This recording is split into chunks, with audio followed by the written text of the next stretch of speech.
যাবে অন্তত পক্ষে বিশাল বড় ব্যবধানে।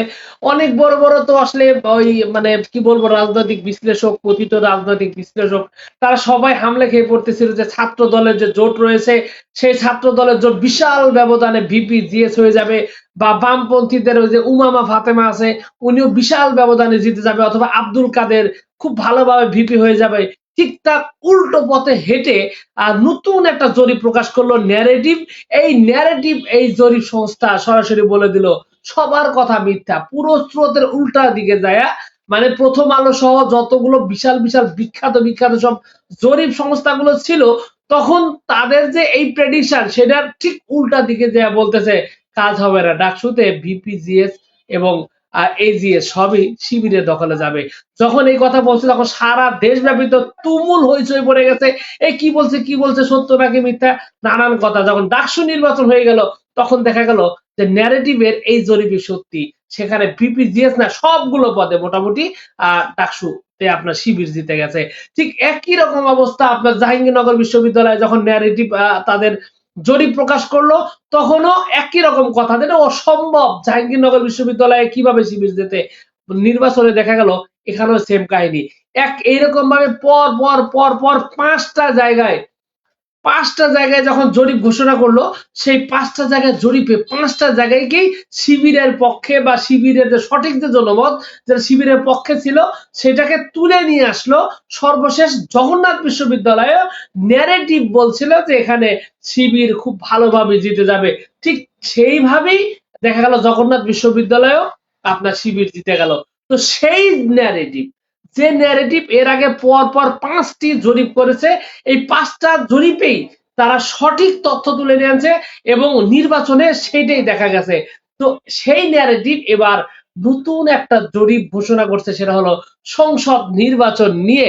এবং সংসদ নির্বাচনের সেই প্রাক নির্বাচনী যে জরিপ, সেই জরিপে এবার তারা একদম পিলে চমকানো, যেমনটা ডাকসুতে কেউ বিশ্বাস করছিল না ন্যারেটিভ টাকা খেয়ে জরিপ করছে, ঠিক সেই জরিপটা সেই রকম একটা জরিপ সামনে আসছে এবারও। আসলে আগের ওই ডাকসুর মতন ওইভাবে হইচই না হলেও মোটামুটি কিন্তু এবার একটা মানে কাঁপিয়ে দিয়েছে। আর সেটা হলো যে বিএনপি জোট জামায়াত ইসলামী যে জোটগুলো রয়েছে সেই জোটের মধ্যে জামায়াত ইসলামী এককভাবে 33.6% ভোট পেয়ে তারা পেতে পারে, এবং তার সাথে বেশি ভোট পেতে পারে হচ্ছে বিএনপি, তারা 34.7, মানে জামাত হলো 33.6 আর বিএনপি হলো 34.7। কিন্তু খেলাটা হলো অন্য জায়গায়, সেটা হলো জামায়াত ইসলামী যে জোটটা গঠন করেছে সেই জোটের জায়গাটা যদি দেখা যায় তাহলে মূলত খেলাটা এখানে ঘুরে যাচ্ছে। সেটা হলো জামায়াত ইসলামী হলো 33.6%, তার সাথে আছে কি এনসিপি, এনসিপি আছে কত 7.1%, এবং সেই সাথে আরো কে আছে, আরো আছে ইসলামী আন্দোলন বাংলাদেশ, মানে হলো আপনার 3.1%। সব মিলিয়ে জামায়াত এনসিপি ইসলামী আন্দোলনের 11 দলীয় জোট এখানে ভোট পেতে যাচ্ছে 44% ভোট। পরের দিকে অন্যদিকে কে আছে বিএনপি, বিএনপিতে কে আছে 34.7, এবং ভোটারদের মনের মধ্যে পাঁচটার মধ্যে তারা কেউ নাই বিএনপি ছাড়া। তো তারপর অন্যান্য হিসাবে 4.5% বলা হয়েছে। তো এই 4.5% যদি বিএনপি কে দিয়ে দেওয়া হয়, যে তোমাদের দিয়ে দিলাম, অন্যান্য যা আছে যেমন অন্যান্য যে আসলে বিএনপির কি জোট আছে, বিএনপির কাছে আসলেও আছে, বিএনপির কিন্তু জোট আসলে সেভাবে নাই। এই জন্য মানুষজন মনেও করে না। ওই যে জুনাইদ সাকির যে দলটা আছে সেই দলটার নাম আমরা যারা রাজনীতি নিয়ে গবেষণা করি তাদেরও অনেক ক্ষেত্রে মনে থাকে না। তো সেই নাগরিক ঐক্য, মাহমুদুর রহমান মান্না, এই সমস্ত মানে কি বলে গলির দল, আমি বলবো গলির দল, এদের কোনো জনসমর্থন নাই, এরা ইনুমেনন মার্কা নেতা, নেতা বড় দলে লোক নাই। তো এই সমস্ত নেতাদের নিয়ে জোট করেছে বিএনপি, যার কারণে স্বভাবতই বিএনপির পক্ষে কোনো সমর্থন নেই এবং জোটেও সেরকম কোনো সাড়া নেই। তো 34%-এর সাথে অন্যান্য যে 4.5% আছে সেটাও যদি দিয়ে দেওয়া হয় তাহলে দেখা যাচ্ছে যে তারা 39% সামথিং তারা পাচ্ছে। মানে এই জায়গায় জামায়াত ইসলামী বিশাল বিশাল বিশাল একটা জয় পেতে যাচ্ছে ভালো রকমেরই, যেমনটা জরিপ করেছিল ডাকসু নির্বাচনে, যেমনটা করেছিল ন্যারেটিভ আপনার জাকসু নির্বাচনে, যেমনটা জরিপ আপনার করেছিল আপনার চকসু নির্বাচন, রাকসু নির্বাচন, সর্বশেষ জগন্নাথের যোগসু নির্বাচন। প্রত্যেকটাতে কিন্তু ভালো রকম ভাবে জিতে গেছে এবং প্রত্যেকটাতে কিন্তু ন্যারেটিভের যে জরিপ সেই জরিপটা কিন্তু সত্য প্রমাণিত হয়েছে। তো এবার সংসদ নির্বাচনের যে জরিপের যে যে ন্যারেটিভ যে জরিপটা করেছিল সেটা যদি আমরা তুলে ধরি একটু বিস্তারিত আপনাদের সামনে, সেক্ষেত্রে সবার আগে বলতে হবে আপনার একটু একটু আমরা একটু বিস্তারিত আপনাদেরকে দেখিয়ে দেখিয়ে কথা বলবো, কারণ আন্দাজে কথা বলবো না, আপনাদেরকে সঠিক তথ্য নিয়ে সঠিকভাবে সঠিক কথা বলার জন্যই মূলত এখানে। তো এখানে আপনার দেখা গেছে যে এটা হচ্ছে তরুণ ভোটার। তরুণ ভোটার না, আমরা একটু মূল ভোটার থেকে আসবো। মূল ভোটার থেকে আসবো আমরা। তো এদিক থেকে আমরা যদি আসি তাহলে সবার আগে আহ আমরা এখান থেকে শুরু করতে যাচ্ছি। এই এখান থেকে আমরা শুরু করতে চাচ্ছি যে আসলে এই যে জরিপটা হলো, এই জরিপের ফলাফলে দেখা গেছে বিএনপি এবং জামায়াতের মধ্যে পরিসংখ্যান ভাবে হাড্ডাহাড্ডি লড়াইয়ের সম্ভাবনা রয়েছে এবং জরিপটি 2025 সালের 21শে নভেম্বর থেকে 20শে ডিসেম্বর, প্রায় নভেম্বর ডিসেম্বর 1 মাস তারা এটা পরিচালনা করেছে সারা দেশে। এতে 64টি জেলার 295টি সংসদীয় আসনের 22,174 জন নিবন্ধিত ভোটার এই জরিপে অংশগ্রহণ করেছে। তার মানে এটা একদমই সারা দেশের যে তথ্য চিত্র সেটা কিন্তু সুস্পষ্টভাবে সবার সামনে এখানে চলে আসতেছে। তো এরপরে আমরা যদি দেখি যে এখানে কিন্তু আরো একটা চমক কিন্তু এখানে রয়েছে, সেটা হলো এই জরিপের অনুযায়ী বর্তমানে মানে সমর্থনের ভিত্তিতে ভোটের সম্ভাব্য ভোট আপনার বন্টন হলো বাংলাদেশ ন্যাশনালিস্ট পার্টি মানে বিএনপি ভাবে 34.7%, দ্বিতীয় অবস্থানে থাকা জামায়াত ইসলামী যে সমর্থন সেটা হচ্ছে আপনার 33.6%। এই নির্বাচনে আনডিসাইড মানে সিদ্ধান্ত নেয় নাই, এখন পর্যন্ত যারা সিদ্ধান্ত নেয় নাই এইরকম ভোটার যারা রয়েছে সেই দিক থেকে যদি দেখি তাহলে আমরা দেখব 17% ভোটার তারা এখন পর্যন্ত ডিসিশন নেয়নি কারা কাকে ভোট দিবে। তো এটা একটা ফ্যাক্ট হয়ে দাঁড়াতে পারে। তো এখন পর্যন্ত আসলে মাঠের যে অবস্থা, যে ঝড়, এগুলো একটা ঝড়ের ভোটার, কারণ 17% যে ভোটার এরা আসলে ভোট দেওয়ার আগ মুহূর্তে সেরা সিদ্ধান্ত নেয়। তো সেই হিসাবে তারা ঝড়ের দিকেই তাকাবে। তো ঝড়ের দিকে যদি তাকাই তার পরবর্তীতে আমরা যেটা দেখবো সেটা হলো এর পরের অংশটুকু, সেটাই হচ্ছে মূলত খেলার জায়গা। খেলার জায়গাটা হলো এই যে অন্য দলগুলোর মধ্যে Bangla citizen national citizen party মানে এনসিপি, যেটা বর্তমান জামায়াত ইসলামীর জোটে আছে, তো সেই এনসিপি কিন্তু পাবে 7.1%। এটা একটা হিউজ সংখ্যা। আপনি জোটের হিসাব থেকে যেটা আমি বলছিলাম এখন পর্যন্ত যে জামায়াত ইসলামীর জোটে কিন্তু আসে কত 33 আর হচ্ছে আপনার 7 এবং তারপরে আরো কিছু যুক্ত হলো, মানে প্রায় 40 প্লাস হয়ে গেল। অন্যদিকে ইসলামী আন্দোলন বাংলাদেশের আছে 3.1%। তো এই 3.1% যদি আপনি হিসাব করেন তাহলে কিন্তু দেখা গেল যে 44% ভোট কিন্তু জামায়াতের জোটে হয়ে গেল। যদিও এখানে কথাও বলা হয়েছে যে যদিও লার্নিং মেশিন লার্নিং বা প্রজেকশন অনুযায়ী আনডিসাইডেড ভোটারদের ঝোঁক বিবেচনা নিলে বিএনপির শতাংশ মানে ভোট দেয়নি, যারা সিদ্ধান্ত নেয় নাই সেদিক থেকে যদি মানে ওনারা ধরে নিয়েছে যে 43% হতে পারে আপনার বিএনপি সমর্থন এবং জামায়াত ইসলামী সমর্থন হতে পারে 40.8% পৌঁছাতে পারে, মানে এটা হলো আপনার জরিপকারীর বিষয়। কিন্তু এখানে জরিপকারীর হিসাবটা যদি দেখা যায় যে আপনার জামায়াত ইসলামীর 33.7%, এনসিপি 7.1%, মানে 41% হয়ে গেল। ইসলামী আন্দোলনের 3.1%, মানে সব মিলিয়ে 44% ভোটার দেখা গেল যে জামায়াতের জোটে এখানে কিন্তু খুব ভালোভাবে আছে। অন্যদিকে 40.8% ভোটার রয়েছে আপনার বিএনপির যে জোট রয়েছে সেই বিএনপির জোটে।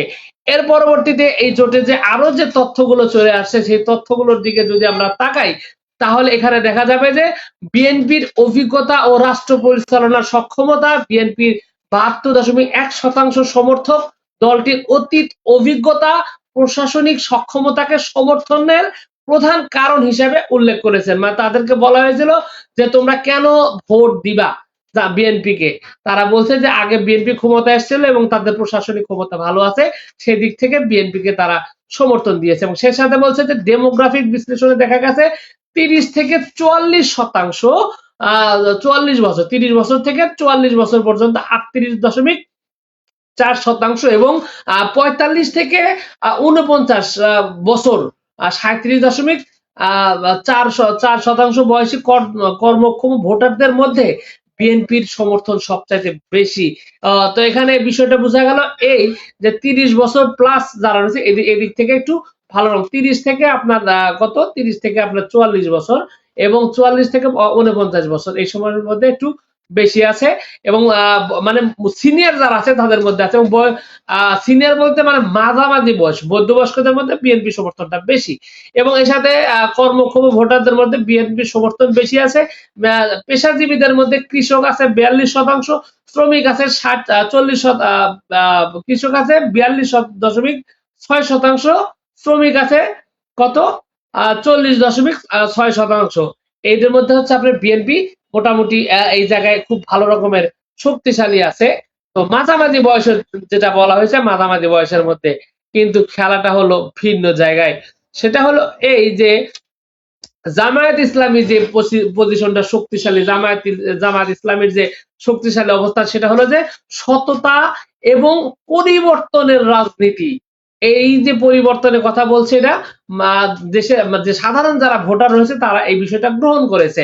তো এখানে গ্রহণ করার কারণে যেটা দেখা গেছে যে জামায়াত ইসলামীর যে সমর্থক রয়েছে এই সমর্থকরা মূলত দলটাকে কম দুর্নীতিগ্রস্ত প্রায় 44.8% মনে করে যে তাদের মানে নাই কি বলে যে দুর্নীতি নাই, কম দুর্নীতি বা দুর্নীতি নাই এবং সততার ভাবমূর্তির কথা যদি বলা হয়েছে সেখানে 40.7 মানে সততা কম দুর্নীতি দুই বিষয়ই সমর্থন করেছেন এবং তারা আশাবাদী যে দুর্নীতি হবে না জামায়াত ইসলামে আসলে দেশের আপনার মানে কি বলে এটাকে মানে দুর্নীতি হবে না এটা তারা বিশ্বাস করেন এবং তাদের সমর্থনের ভিত্তিতে দেখা গেছে যে এই যে তরুণ প্রজন্ম 18 থেকে 29 বছর বয়স্ক তরুণদের মধ্যে জামাতের যে সমর্থন সেটা সবচাইতে বেশি পরিমাণ মানে 18 বছর বয়স্ক নতুন ভোটার থেকে 29 বছর পর্যন্ত যে ভোটার গুলো রয়েছে সেই ভোটারদের সমর্থন এখানে প্রায় 33.6%।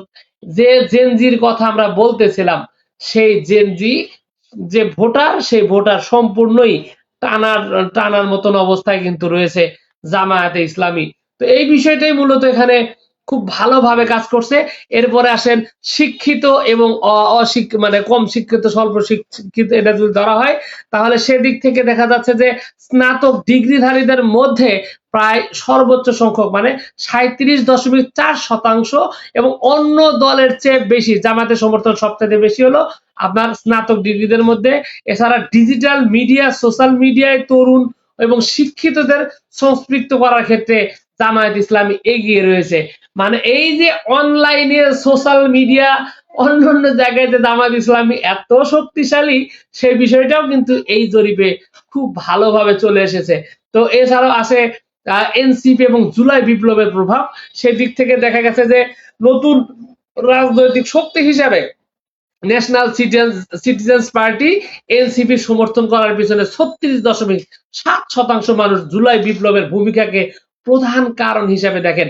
আমি মনে করি যে এটা একটা বিশাল বড় একটা ব্যাপার কারণ জুলাই বিপ্লব এটা আসলে একটা আমাদের যে বড় দল জামায়াত ইসলাম বিএনপি এই মুহূর্তে বিএনপি কিন্তু এটা মোটামুটি দেখা যাইতেছে যে নানান ভাবে এটাকে আসলে ছোট করা এটা আজকেও মির্জা ফখরুলের একটা বিতর্কিত মন্তব্য ছিল এবং ওনারা আসলে ইনিয়ে বিনিয়ে জুলাইয়ের বিরুদ্ধে বা জুলাইয়ের না ভোটের পক্ষে প্রকাশ্যে সবভাবে আসলে ওনারা মানে মানে চিন্তা ভাবনা করতেছেন তারা এই বিষয়গুলো দেখতেছেন। তো যা হোক এর পরবর্তীতে এখানে দেখা গেছে যে জরিপের 17% ভোটার এখনো সিদ্ধান্তহীন আর এখনো সিদ্ধান্ত নেয় নাই তার মধ্যে 30.1 এবং 34.7% ভোটার জানিয়েছেন তারা কোনো রাজনৈতিক দলকেই বিশ্বাস করতে পারতেছেন না। মানে এরা আসলে মনে করে বাংলাদেশের রাজনীতি পরিবর্তন হবে না বাংলাদেশ কখনো চেঞ্জ হয় না এই কারণে তারা এই 17%-এর মধ্যে 30 থেকে 34% মানুষ এরা কোন রাজনৈতিক দলকে বিশ্বাস করতেছে না। তো বোঝাই যাচ্ছে যারা কোন দলের সমর্থক মানে 17-এরও কমের মধ্যে আছে। যাই হোক এখানে আবার অন্য দলও আছে আবার দুই দল মিলিয়ে অবিশ্বাসের কথা যেখানে আসছে এখানে ভাসমান ভোটারও আছে অনেকগুলো বিষয় কিন্তু এখানে রয়েছে। তাছাড়া কোন রাজনৈতিক দলকে বিশ্বাস করতে পারতেছে না 38.6% 6% থেকে 34.7% ভোটার কোনো মতামত দেয় নাই, তারা হ্যাঁ না কোনো কথাই বলে নাই এবং কথা বলতে চায় নাই। এই ভোটাররাই শেষ পর্যন্ত নির্বাচনের ফলাফল গেম চেঞ্জার হিসাবে আবির্ভূত হতে পারেন। তো এই 17% যারা চুপচাপ আছে, যে শুরুতেই যেটা বলা হয়েছিল, তো সেই কথাটাই কিন্তু এখানে চলে আসছে যে আসলে এই 17% ভোটার সর্বোচ্চ সংখ্যক ভোট ওদেরকে যারা টানতে পারবে তারাই আগামী নির্বাচনে ভালো ফল করবে। তো এদিক থেকে জামায়াত ইসলামের পক্ষে যেহেতু হাওয়াটা বেশি, সুতরাং এখানেও কিন্তু ভালো একটা কিছু করার সম্ভাবনা ব্যাপক রকমের রয়েছে। তো সংসদ নির্বাচনের আসলে সর্বশেষ যে পরিস্থিতি সেই দিকে যদি আমরা তাকাই, তাহলে কিন্তু এই বিষয়টা সুস্পষ্ট ভাবে কিন্তু বোঝা যাচ্ছে যে জামায়াত ইসলামীর অবস্থান অত্যন্ত শক্তিশালী এবং আগামী সংসদ নির্বাচনে এটা কিন্তু খুব ভালো রকমের একটা প্রভাব কিন্তু ফেলবে এবং তরুণ ভোটার যারা রয়েছে, তরুণ ভোটাররাও কিন্তু উন্মুখ অবস্থায় আছে জামায়াত ইসলামীকে ভোট দেওয়ার জন্য।